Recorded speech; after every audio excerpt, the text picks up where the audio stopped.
원래 오늘 설교 제목은 지치고 힘든 당신에게 진짜 필요한 것은 위로가 아니라 능력입니다 였습니다.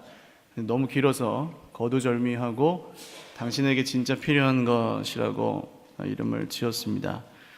사실 요즘 보면 너무 힘든 분들이 많다 보니까 안 힘든 것이 이상한 시대가 된 것 같습니다.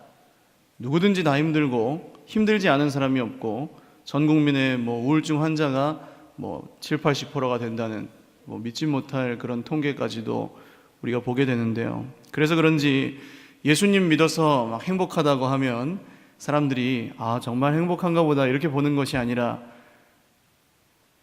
얼마나 힘들었으면 이런 반응을 보이는 세상 사람들도 있습니다. 올해가 3개월 지났는데요. 여러분, 짧다면 짧고 길다면 긴 이 3개월 동안 잘 달려오셨습니까? 잘 달려오셨습니까? 할렐루야. 근데 벌써 3개월 지나니까 조금씩 우리에게 피곤함과 또 지침과 여러 가지 힘든 것들이 생긴단 말이죠. 새해 첫날과는 또 다르다는 것입니다. 그것은 우리가 열심히 잘 달려왔다는 증거가 될 수 있습니다. 잘 달리고 열심히 달리지 않은 사람은 피곤하고 힘든 것도 없겠죠. 그러면 이렇게 피곤하고 지친 우리 인생에 정말로 필요한 것은 무엇일까요? 사람의 말에 어떤 값싼 위로가 아닙니다. 우리 인생에 진짜로 필요한 것은 하나님의 능력입니다. 오늘 말씀이 정말로 살아계신 하나님의 능력이 되셔서 저 여러분의 삶에 정말 역사하시기를 주님의 이름으로 축원을 드립니다. 이 말씀의 본문의 상황을 이해하기 위해서 역사적인 배경을 잠깐 설명을 드릴 필요가 있겠는데요. 다윗의 아들이 누구죠? 세상에서 가장 지혜로웠던 솔로몬 왕입니다. 이 솔로몬 왕 때 이스라엘 나라는 두 개로 갈라지게 됩니다. 그래서 솔로몬 왕의 아들이죠. 르호보암 왕 때 두 개로 갈라지게 됩니다. 그래서 북쪽은 10지파가 모여서 북이스라엘 왕국을 이루고 나머지 2지파가 남유다 왕국을 이루게 됩니다. 그런데 문제는 예루살렘이 어디에 있어요? 남유다 왕국에 있었습니다. 그러다 보니까 하나님을 믿고 싶은 사람들은 북이스라엘 사람들이라도 남쪽으로 건너와서 예배를 드리고 제사를 지내야 했다는 것이죠. 그런데 나라가 갈라진 마당에 자꾸 사람들이 월남하는 것을 북이스라엘의 왕이 좋게 생각할 리가 없습니다. 그러다 보니 북이스라엘의 왕이었던 여로보암이 어떻게 했냐면 가장 꼭대기에 있는 단이라는 동네와 가장 밑에 있는 베델이라는 동네에 금송아지를 갖다 만들어 놓고 이것이 하나님이라고 거기서 섬기라고 제사하라고 제도를 아예 그렇게 만들어 버렸습니다. 이제 북이스라엘 사람들은 하나님을 섬기고 싶어도 섬기지 못하고 금송아지를 섬길 수밖에 없는 그런 상황이 된 것이죠. 그런데 반면 이 오늘 말씀에 나오는 아사라는 왕이 유다 왕국의 왕인데요. 족보상으로는 다윗의 고손자이고 또 솔로몬의 증손자에 해당하는 사람입니다. 이 사람이 처음에 나라를 참 잘 다스리고 또 나라 안에 있는 모든 우상들을 다 부숴버리는 정말 어떤 하나님이 기뻐하시는 일들을 합니다. 그래서 이 북이스라엘 사람들이 보니까 남유다에서 하나님 믿으면서 살고 싶다 이거예요. 그래서 자꾸 월남하는 일이 생깁니다. 그래서 이 북이스라엘과 남유다는 자연스럽게 전쟁 상태에 돌입하게 되었습니다. 그래서 이제는 국지전만 이렇게 계속되고 있던 상황에서 북이스라엘이 본격적으로 침공을 개시를 합니다. 그것이 오늘 이제 말씀의 사건인데 요새를 국경지대에다가 건설하기 시작합니다. 라마라고 하는 요새였는데요. 근데 이 요새의 위치가 문제입니다. 예루살렘에서 북쪽으로 한 10km 정도밖에 떨어지지 않은 곳에 이 요새를 딱 건설을 하니까 아사 왕의 마음에 두려움이 생긴 것입니다. 저 왕궁 옥상에 가가지고 딱 보면은 보이는 거예요. 지금 뚝딱뚝딱 요새가 올라오는 게. 저게 다 지어지면 예루살렘도 뺏길 것 같은 그런 위기감이 마음에 들었습니다. 그래서 이 아사 왕이 어떻게 했냐 하면 이 일이 너무 걱정되고 두려우니까 북이스라엘의 더 동북쪽에 있는 나라였던 아람이라는 나라에, 지금의 시리아입니다. 이 아람이라는 나라에 조공을 바쳐서 북이스라엘을 좀 침공해 달라고 부탁을 합니다. 그런데 왕궁 창고에 있는 모든 물질들을 다 보냈는데도 모자란 것 같아서 무엇까지 털어서 보내냐면 하나님의 성전 창고까지 탈탈 털어서 아람 왕에게 보내주었습니다. 이 아람 왕이 그걸 받고 원래는 북이스라엘의 동맹국이었는데 돈 많이 주는 데에 붙어버렸습니다. 그래서 뒤에서 이 북이스라엘을 막 쳐들어 오니까 북이스라엘 왕이었던 바하사가 어떻게 할 수가 없어서 요새 짓던 일을 포기하고 뒤에 이제 아람 군대를 막으러 후퇴를 합니다. 자연스럽게 이 유다 왕국의 위기가 해소되었고 아사 왕은 옳았구나 하고 전진해서 그 라마라는 요새를 짓던 돌과 나무를 갖고 자기가 성을 2개를 딱 지어서 다시는 북이스라엘이 못 들어오게 게바와 미스바라는 성을 건축한 것이 오늘 본문의 사건입니다. 좀 지루하셨죠? 일이 잘 해결된 것처럼 보입니다. 겉으로는. 세상적으로 볼 때는 이 아사 왕이 얼마나 지혜롭습니까? 위급한 상황이 되니까 하나님의 곳간이든 왕궁 곳간이든 탈탈 털어서 이웃 나라의 도움을 청하고 그 군사력으로 문제를 해결한 것입니다. 세상에서는 이런 사람을 지혜로운 사람이라고 합니다. 방법이나 수단이나 이런 것은 어쨌든 그냥 결과만, 일단 급한 불이나 끄고 현상 유지라도 하는 사람, 당장 문제라도 없게 만들어주는 그런 사람이 세상에서는 능력 있는 사람이라고 합니다. 또 개인적으로는 우리 인생에도 이런 위기가 찾아올 때 여러분 우리가 어떻게 반응합니까? 당장 급하고 정말 어떤 어려움이 우리 인생에 찾아왔을 때 여러분 어떻게 반응하십니까? 손에 잡히는 그 방법, 내가 편하고 내가 익숙한 그 방법으로 문제를 해결하려고 하지는 않으시느냐는 겁니다. 사실은 전에 제가 이런 사람이었습니다. 여러 번 드린 얘기긴 한데 또 못 들으신 분들을 위해서 다시 한번 하면요, 몇 년 전에 신학교 다닐 적에 제가 예비군 훈련을 받으러 간 적이 있습니다. 근데 요새 TV에서 하는 진짜 사나이라는 프로 아십니까? 군대에 가면 거기서 샘 해밍턴이라는 병사를 보셨습니까? 호주 사람, 뚱뚱하고 사람이 뭘 시켜도 못해요. 뭘 시켜도. 이런 사람을 군대에서는 뭐라 그러죠? 고문관이라 그럽니다. 고문관. 이게 식견이 높고 능력이 좋아서 고문이어서 고문관이 아니라 옆에 사람을 고문한다고 고문관인 것입니다. 그런데 그날 이 고문관은 여러분 어떤 걸 말하냐 하면 사격을 하면요, 총이 안 나갈 때가 있습니다. 총이 안 나가면 손을 들거나 발을 들어야 됩니다. 그러지 않고 총 안 나가는데요 이래버리면, 그러다 총 나가버리면 사고가 나는 거잖아요. 근데 고문관은 꼭 아무리 손을 들고 발을 들려고 해도 총을 이렇게 하고, 교관님 총이 안 나갑니다 그럽니다. 그러면 이제 그 교관은 기겁을 해가지고 야 빨리 총구 돌려 그래요. 그러면 이 친구가 어떻게 하는지 아십니까? 총구를 이렇게 돌립니다. 이게 고문관입니다. 제가 예비군에 갔는데 옆에 친구가 그런 고문관이었던 것 같아요. 사격이 다 끝나고, 요새는 예비군도 좋아져가지고 귀마개를 하고 총을 쏩니다. 소리가 크니까 귀를 보호하려고요. 사격 다 끝나고 귀마개 다 벗고 이제 일어날 준비하고 있는데 이 친구가 안 나간 거예요, 한 발이. 그래가지고 빵 쐈는데 소리가 귀에 너무 크게 들려가지고 귀가 갑자기 이명이 삐 하고 들리면서 아무 소리도 안 들리는 겁니다. 괜찮겠지 하고 이제 훈련을 마치고 기숙사로 돌아왔는데 아예 안 들리는 거예요, 귀가. 이거 큰일 났구나. 그래서 제가 명색이 그때 이제 전도사고 신학생이니까 어떻게 했겠습니까?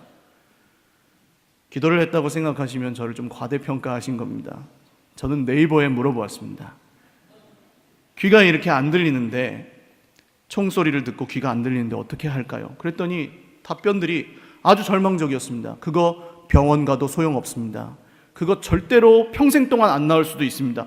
이런 답변들만 막 올라와 있는 거예요. 그런 게 막 태양신 답변 그래가지고 막 올라와 있어요. 이거 진짜 큰일 났구나 하고 그제서야 제가 하나님을 기억했습니다. 그리고 뒷산에 있는 기도굴에 올라가서 한 2시간 동안 주여 귀가 안 들려요 하고 기도를 하기 시작했습니다. 이 2시간 기도를 마치고 내려왔습니다. 들렸을까요? 안 들렸을까요? 여러분 왜 이렇게 믿음이 없으십니까? 안 들렸습니다. 그런데 걱정하며 잠이 든 그날 밤에 다음날 아침에 일어나고 나니까 귀가 들렸습니다. 할렐루야. 이 일을 겪으면서 제가 어떤 사람인지 저는 알게 되었습니다. 평소에 가르칠 때는 믿음으로 기도하십시오, 어려운 일이 생길 때마다 주님을 바라보십시오, 막 그렇게 가르치면서 정작 제게 어려운 일이 생겼을 때 하나님보다 네이버가 먼저 생각나는 사람이었던 거예요. 그때 하나님은 저에게 귀가 들리고 안 들리고보다 훨씬 중요한 것이 무엇인지 가르쳐 주셨습니다. 정말 인생에 위기가 찾아왔을 때, 아니 위기가 없을 때라도 내가 의지해야 될 분은 누구신가? 내가 내 손에 익숙한 방법으로 그 문제를 해결할 것인가? 아니면 정말 하나님을 바라보고 기도할 것인가? 그게 인생의 가장 중요한 것이라는 것을 저에게 깨닫게 해 주셨습니다. 오늘 아사 왕이 그럴듯한 방법으로 문제를 해결했습니다. 진짜 해결된 것처럼 보였습니다. 그러나 하난이라고 하는 선지자가 아사 왕에게 와서 이렇게 이야기를 합니다. 7절 말씀인데요, 같이 읽겠습니다. 그때 선견자 하나니가 유다 왕 아사에게 나와서 그에게 이르되 왕이 아람 왕을 의지하고 왕의 하나님 여호와를 의지하지 아니하였으므로 아람 왕의 군대가 왕의 손에서 벗어났나이다. 아멘. 이 이야기는 이런 뜻입니다. 힘들 때 내가 하나님보다 먼저 의지하는 그것은 당장은 나를 도와주는 것 같지만, 당장은 그것 때문에 해결되는 것 같지만, 지나고 보면 그것은 결국 나를 지배합니다. 그리고 하나님으로부터 자연스럽게 멀어지게 만들어버립니다. 왜냐하면 하나님이 아닌 방법으로 문제를 해결했기에 그 다음번에도 하나님이 아닌 방법으로 문제를 해결하기가 쉬워지기 때문에 그렇습니다. 아사 왕은 어려움이 생겼을 때 먼저 하나님께 구하지 않고 이웃 나라의 도움을 구했습니다. 그리고 그 이웃 나라에는 힘이 있었고 실제로 도와주었습니다. 문제가 해결된 것처럼 보였죠. 그러나 하나님은 분명히 말씀하십니다. 너는 나를 의지하지 않고 아람 왕을 의지했기 때문에 이제는 다시는 네가 그 아람 왕을 이길 수가 없을 것이다. 이게 정확한 영적인 원리입니다, 여러분. 우리가 어떤 세상의 방법을 의지해서 문제를 해결하면 그게 나를 도와주는 게 아니라 지배해버리고 다시는 내가 그걸 벗어날 수가 없는 경우가 허다합니다. 즉 예를 들어볼까요? 우리가 지치고 힘들 때 기댈 수 있는 것들이 많이 있습니다. 쉴 수도 있고 놀 수도 있고 잘 수도 있고 친구들에게 수다를 떨어서 풀 수도 있고 사람에게 기댈 수도 있고 여러 가지 방법들이 있죠. 술을 마시거나 담배를 피거나 지치고 힘들 때 택할 수 있는 길들입니다. 그리고 문제가 생겼을 때 어떻게 합니까? 돈의 힘을 빌릴 수도 있고 세상에 권세 있는 사람들에게 청탁을 넣을 수도 있습니다. 좀 나를 도와줄 것 같은 사람을 찾아다닐 수도 있지요. 그런 것들이 그 자체가 죄라고 볼 수는 없습니다. 하나님이 그런 것들도 주셨으니까요. 또 그렇게 해서 해결되는 것 같이 보이는 문제들도 분명히 있습니다. 그러나 그렇게 해서 문제가 해결될지라도 그것은 진정한 해결이라고 절대 말할 수 없습니다. 왜냐하면 하나님께 구하지 않았기 때문입니다. 오늘 아사왕과 똑같은 실수를 한 것입니다. 한두 번은 그렇게 넘어갈 수 있을지도 몰라도 그러나 3번, 4번 반복되면서 어떤 일이 생기냐면 우리 인생의 그 방법이 학습되어 버립니다. 하나님 말고 다른 방법으로 해결하는 게 그냥 굳어져 버립니다. 그런 다음에는 하나님의 방법이 아니라 세상의 방법을 배우게 되고 세상의 방법에 종속되어 버리는 일이 생겨난다는 것이죠. 무협지 좀 읽어보셨습니까? 좀 더 쉽게 설명하기 위해서 무협소설의 개념을 빌리면 무협지에는 전공과 마공이 있습니다. 제가 옛날에 많이 읽었거든요. 이 전공은 뭐냐 하면 고수가 되려면 막 수련을 쌓는데 한 80년 걸려요. 80년 걸려야 겨우 고수가 됩니다. 근데 부작용은 하나도 없어요. 이게 전공입니다. 마공은 뭐냐 하면 고수가 되려고 무공을 쌓는데 금방 강해져요. 그런데 반작용으로 마음이 악해져요. 이게 마공입니다. 그런데 소설 마지막에 보면 꼭 누가 이기냐 하면 전공을 익힌 사람이 주인공이 이깁니다. 이게 여러분 똑같아요. 술을 마셔서 좀 힘든 걸 이겼습니다. 그 다음번에도 괜찮네 하면서 또 술을 마셔서 한 번 더 이겼습니다. 문제가 해결된 것처럼 보이지만 이제 나는 어떤 사람이 됐습니까?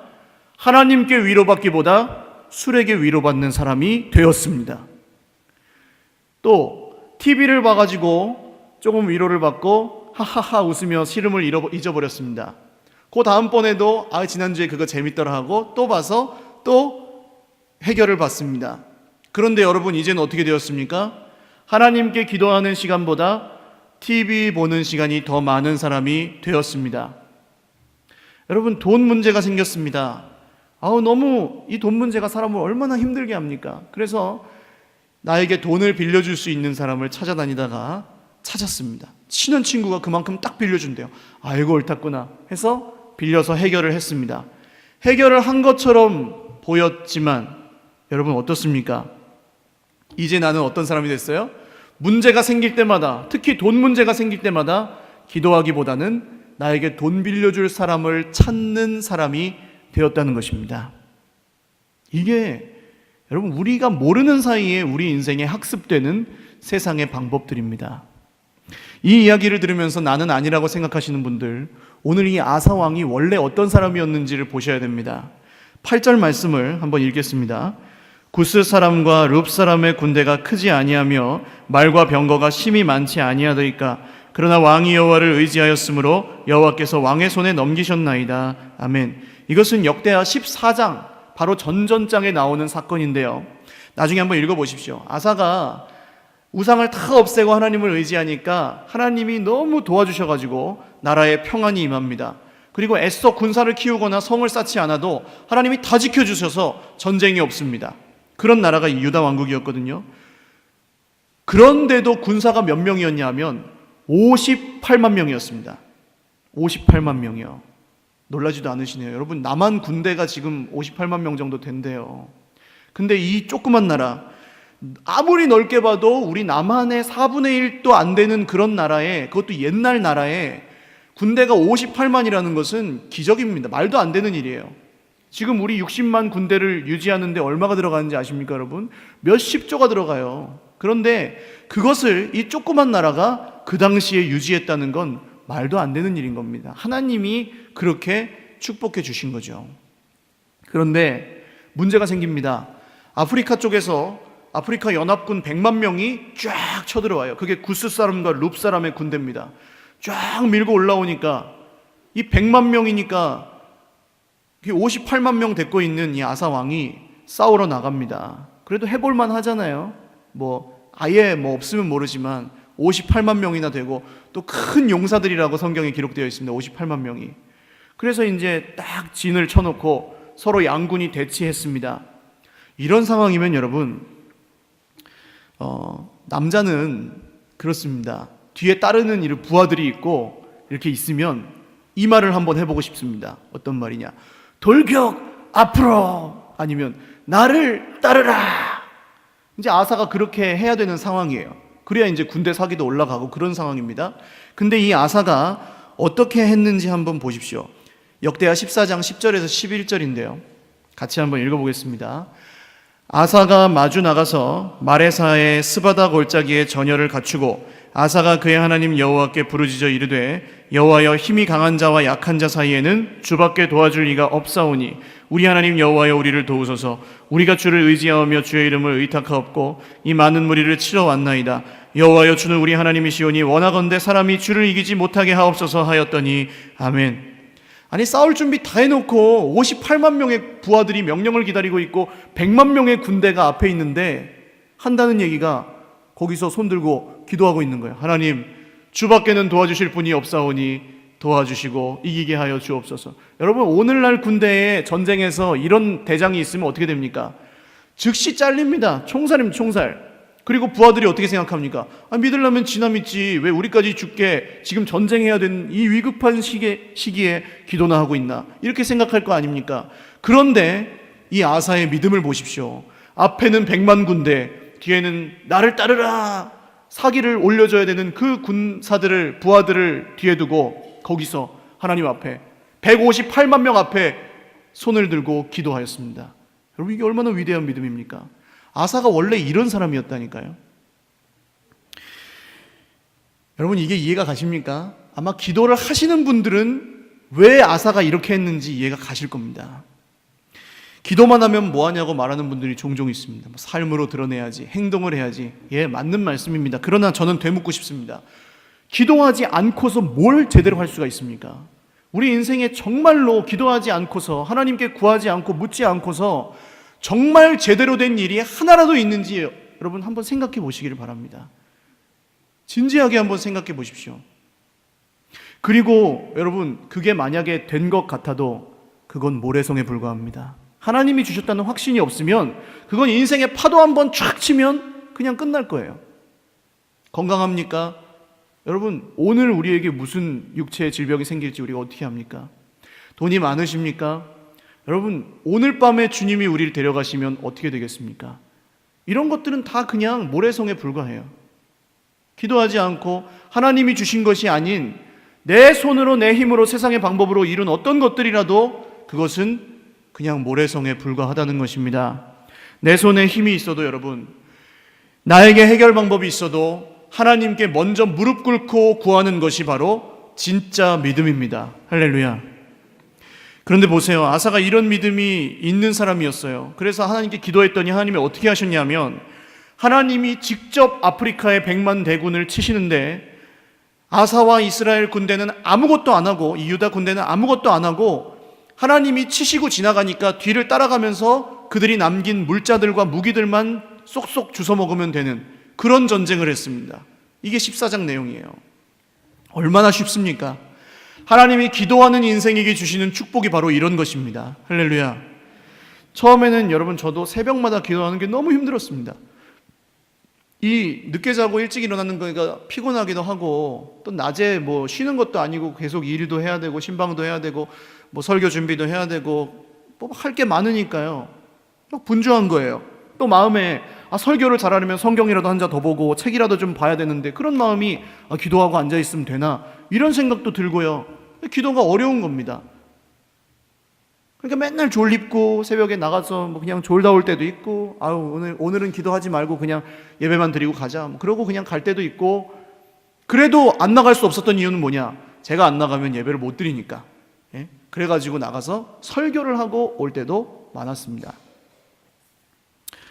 그런데 늘 이러니까 기도가 피곤한 목사의 의무처럼 느껴졌습니다.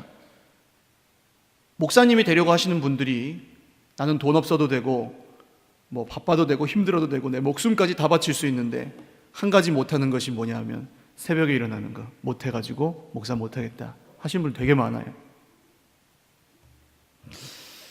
그러니까 제가 뭘 모르고 목사를 시작을 한 거죠. 이런 건 줄 알았으면. 그러나 하나님이 새롭게 은혜를 주시고 저를 다시 한번 만나 주시면서 제 입술에서 어떤 고백이 나오게 하셨냐면, 이 기도가 하나님 나의 생명줄입니다. 이 고백을 하게 하셨습니다. 나는 이제 기도하지 않으면 죽습니다. 하나님, 기도하지 않고 목회를 하든지 기도하지 않고 살려면 하나님 차라리 나를 데려가십시오 라는 고백을 하게 하셨습니다. 그 이후로는 정말 단 한 번도 기도가 힘들거나 무겁거나 하기 싫은 적이 단 한 번도 없었습니다. 그리고 하나님은 그 다음부터 모든 것을 다 열어주시는데 저는 그냥 따라가면서, 기도한 다음 하나님 따라가면서 뒤에 남겨주시는 이삭들만 주스면 되는 그런 인생으로 바꿔주셨습니다. 그전에는 아무리 하려고 해도 안 되던 것들이 다 되고 하나님이 하시니까, 그전에는 내 힘으로 내 방법으로 아무리 해결하려고 해도 해결되지 않던 문제가 이제는 걱정하지 않아도 하나님이 미리 해결하시는 인생으로 변했습니다. 이거 제 자랑이 아닙니다. 여러분, 기도하는 인생과 기도 안 하는 인생이 이렇게 차이 난다는 거 말씀드리는 거예요. 제가 경험해 보니까, 전에는 여러분 몰랐습니다. 기도를 진짜로 하기 전에는 몰랐던 일이라서 이렇게 말씀드리는 겁니다. 여러분, 죽음과 같은 고통의 시간 속에서, 인생의 절망과 낙심 가운데에서 우리에게 필요한 것은 값싼 위로나 얼마나 힘드세요 여러분, 형편껏 하세요, 이런 얘기 들으시면 안 됩니다. 여러분, 형편껏 살면 안 됩니다. 우리는 믿음껏 살아야 됩니다. 할렐루야. 믿음껏 사는 사람이 하는 일은 오직 기도입니다. 기도한 다음에 하시라니까요. 다른 건 다 기도한 다음에 하는 거, 이게 여러분 알긴 알지만 되게 어려운 겁니다. 사랑하는 여러분, 오늘 지치고 힘든 저와 여러분에게 진짜로 필요한 것이 무엇인지 깨달으시길 바랍니다. 돈입니까? 아닙니다. 쉼입니까? 아닙니다. 잠입니까? 아닙니다. 사람입니까? 아닙니다. 오직 하나님의 능력입니다. 할렐루야. 16장 9절로 돌아와서 말씀 한번 읽어보겠습니다. 시작. 여호와의 눈은 온 땅을 두루 감찰하사 전심으로 자기에게 향하는 자들을 위하여 능력을 베푸시나니 이 일은 왕이 망령되이 행하였은즉 이후부터는 왕에게 전쟁이 있으리이다 하매. 아멘. 정확합니다. 하나님의 눈은 지금도 온 땅을 두루 살피시며 누구를 찾으시냐 하면 전심으로 자기에게 향하는 자들을 찾으십니다. 할렐루야. 즉 기도하는 사람을 찾으십니다. 그리고 그 사람에게 역사하셔서 그 사람을 통해 하나님의 모든 일들을 다 하십니다. 이게 하나님이 우리에게 주시는 능력입니다. 여러분, 이 능력이 무슨 병을 고치고 귀신을 쫓아내는 초자연적인 기적의 능력을 생각하신다면 그런 것도 주십니다만 그것보다 더 위대하고 강한 능력이 무엇입니까? 이 하나님의 능력은 우리에게 구원을 주시는 하나님의 능력입니다. 복음의 능력입니다. 할렐루야. 그래서 바울 사도는 로마서 1장 16절에서 이렇게 고백합니다. 읽어보시죠. 내가 복음을 부끄러워하지 아니하노니 이 복음은 모든 믿는 자에게 구원을 주시는 하나님의 능력이 됨이라. 아멘. 모든 믿는 자에게 구원을 주시는 하나님의 능력. 할렐루야. 여러분, 이 능력 외에 우리 삶에 뭔가 다른 게 필요하다고 생각이 드신다면 그분은 아직 예수님을 제대로 믿지 않는 가능성이 큽니다.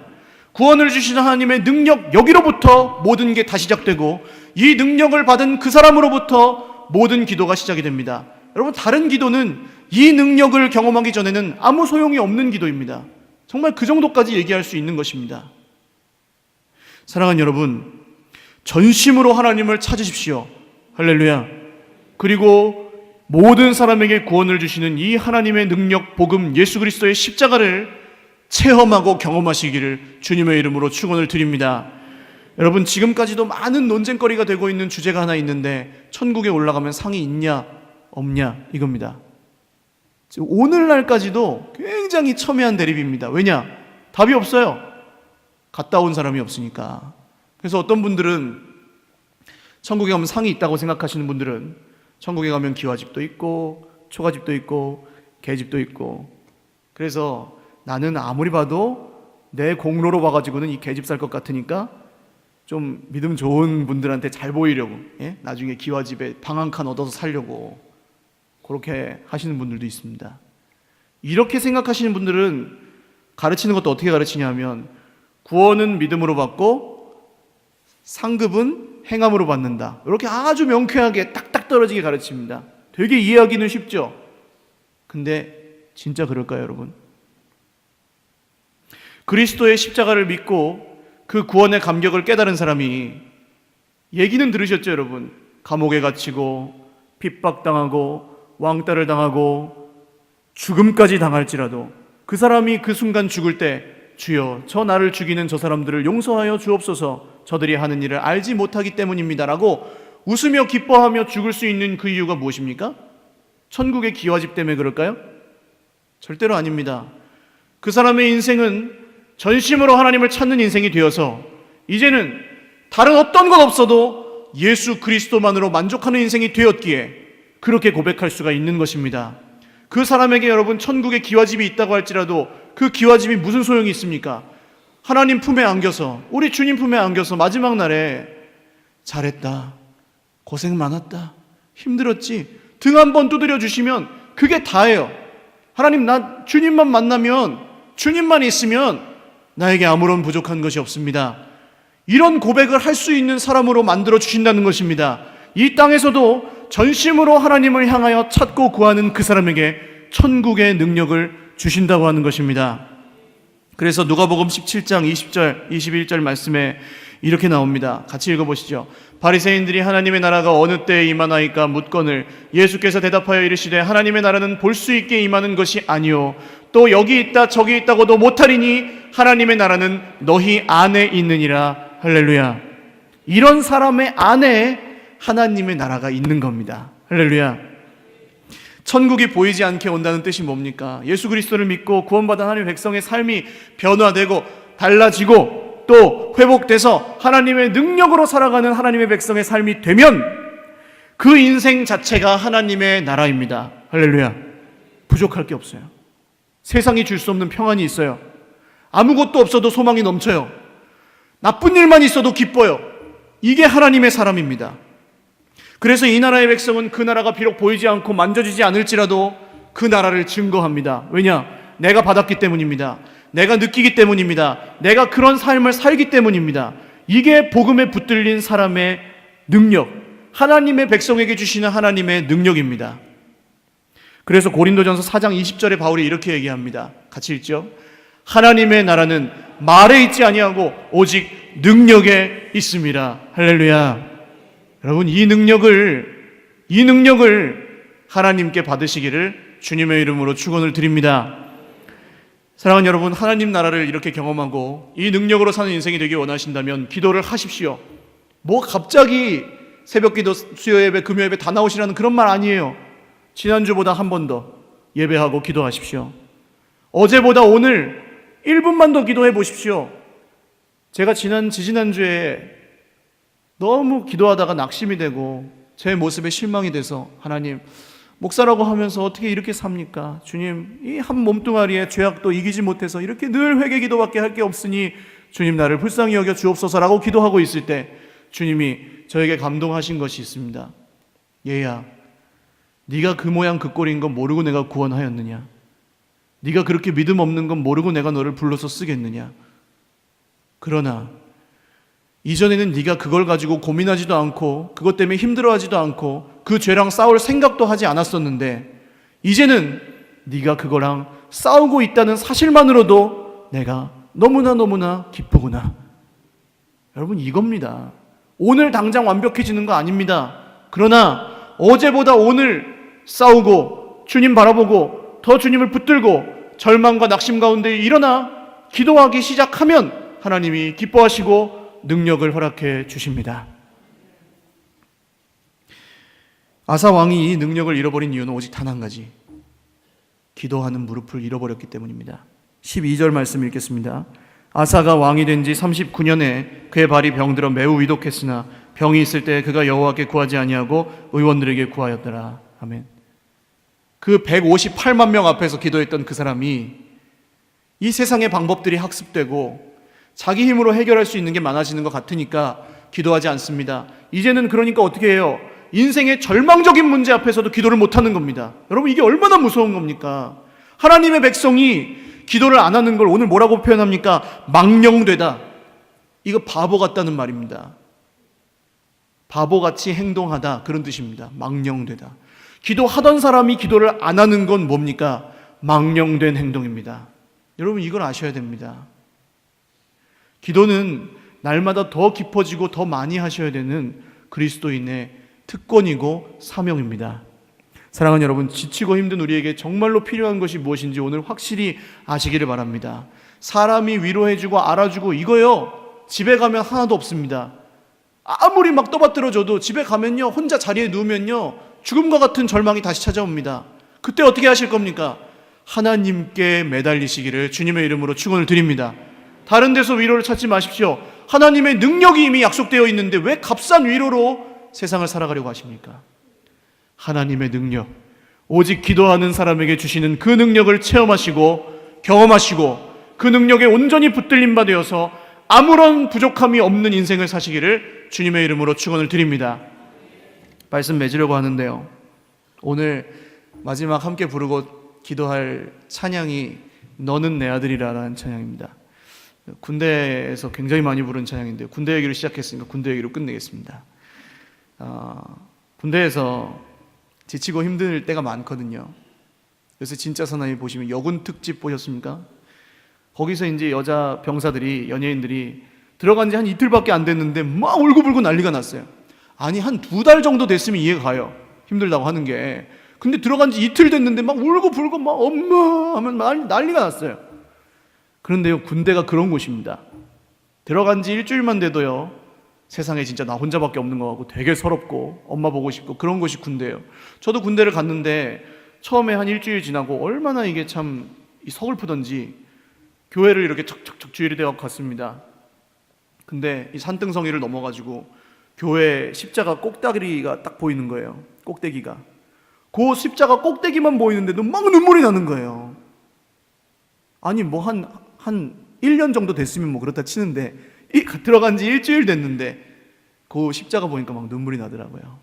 이런 것이 군대인데, 다음 주 부활절이잖아요. 제가 이제 요때쯤 군대를 갔습니다.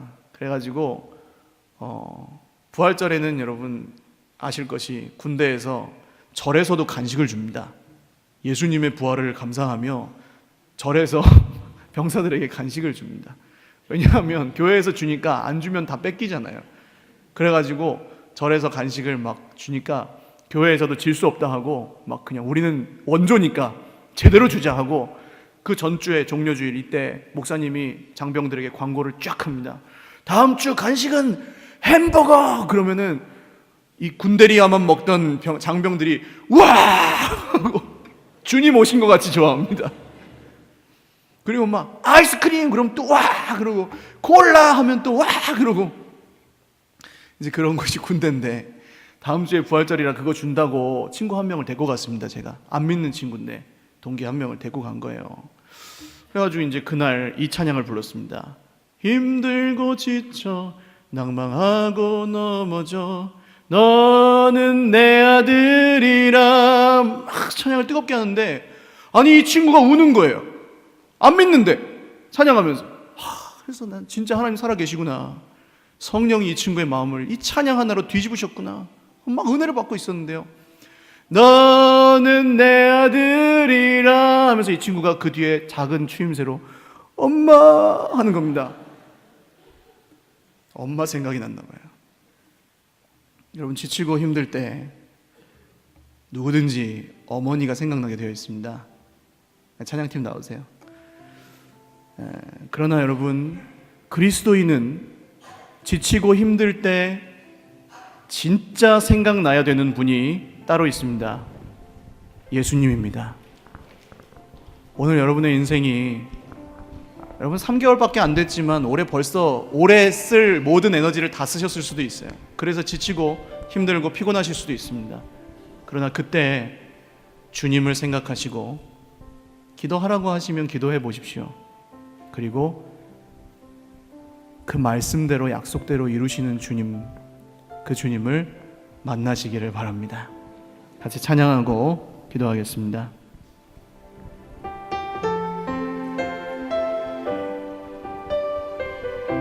힘들고 지쳐 낭망하고 넘어져 일어날 힘 전혀 없을 때에 조용히 다가와 손 잡아주시며 나에게 말씀하시네, 나에게 말씀하시네, 나에게 실망하며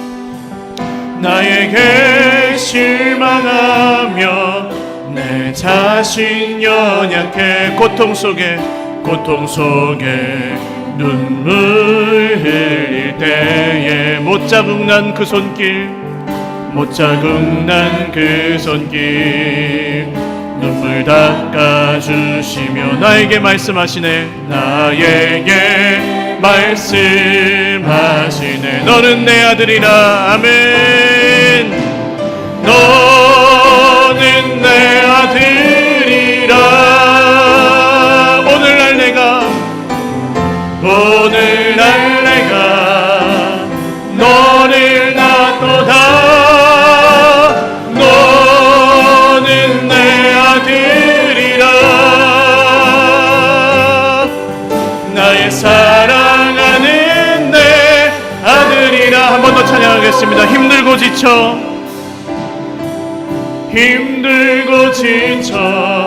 낭망하고 넘어져 일어날 힘 전혀 없을 때에 조용히 다가와 손 잡아주시며 나에게 말씀하시네. 나에게 실망하며 내 자신 연약해 고통 속에 눈물 흘릴 때에 못자국 난 그 손길, 못자국 난 그 손길 눈물 닦아주시며 나에게 말씀하시네. 너는 내 아들이라, 너는 내 아들이라. 오늘날 내가 너를 낳도다. 너는 내 아들이라. 나의 사랑하는 내 아들이라. 기도하겠습니다. 여러분, 오늘 말씀을 붙들고 기도하십시오. 지치고 힘든 분들은 더욱 이 말씀을 붙들고 기도하시고, 그런 문제가 없을지라도 여러분, 우리가 인생의 문제 가운데 어떻게 해결하고 있는지를 바라보시면서 자문하시면서 기도하시기를 바랍니다. 세상의 다른 방법과 어떤 인간적인 계산과 내 능력과 내 힘과 돈과 사람을 의지하는 모습이 조금이라도 있었다면, 주님, 오늘 다시 한번 내가 주님의 십자가, 하나님의 능력, 기도의 자리만 의지하여 나아가기를 원하오니, 주여, 내가 기도하는 사람 되게 하여 주옵소서. 하나님의 능력으로 사는 사람 되게 하여 주옵소서. 우리 기도하겠습니다. 하나님 아버지, 감사합니다. 오늘 주님께서 너는 내 아들이라 말씀하실 때에, 주님, 내 인생의 모든 아버지 절망과 고통과 고난의 문제를 주님 앞에 온전히 맡기며 기도하기를 원합니다. 주님, 기도하지 않는 인생이었다면 이제는 기도하는 인생으로 변화되기를 원합니다. 하나님께서 함께하여 주셔서 선포하며 기도하며 나아갈 때 158만 명 앞에서도 기도할 수 있는 아버지 그런 믿음을 허락하여 주시고, 인생의 어떤 거대한 문제 앞에서도 아버지 사람의 방법과 인생의 생각으로 해결하는 것이 아니라 하나님을 의지하여 해결하려고 하는 아버지 그런 기도의 무릎을 회복시켜 주시고, 처음 사랑을 뜨겁게 하여 주시고, 오늘 하나님 어떤 것들도 오늘 예수 그리스도의 이름 앞에, 예수 그리스도의 능력 앞에 치워주시고 아버지 해결하여 주시고 회복시켜 주시옵소서. 하나님을 의지합니다. 하나님 바라봅니다. 주여, 오늘 주의 백성들의 마음문을 열어주시고 기도하지 않던 인생이 기도하는 인생 되는 축복을 받게 하여 주시옵소서.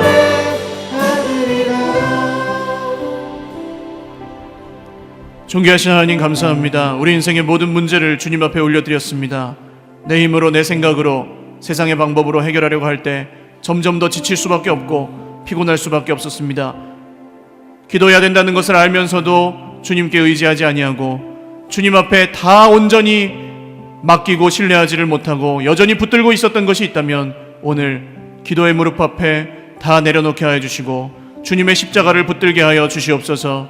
내 짐 다 내려놓고 주님의 십자가만 지면 주님이 그 인생길을 능력으로 함께 하신다는 말씀의 약속이 오늘 우리에게 주어져서 세상의 어떤 사람들 158만 명이 아니라 1000만 명, 몇억 명 앞에서도 나는 기도할 수 있는 사람 되게 하여 주시고, 하나님, 인생의 어떤 큰 파도와 쓰나미와 같은 그런 모든 문제들 앞에서도 오직 주님만 바라보고 주님이 주신 방법이 아니면 그 자리에 가만히 머물러 있을 수 있을 정도로 오직 주님만 잠잠히 신뢰하는 믿음의 사람으로 바꾸어 주시옵소서.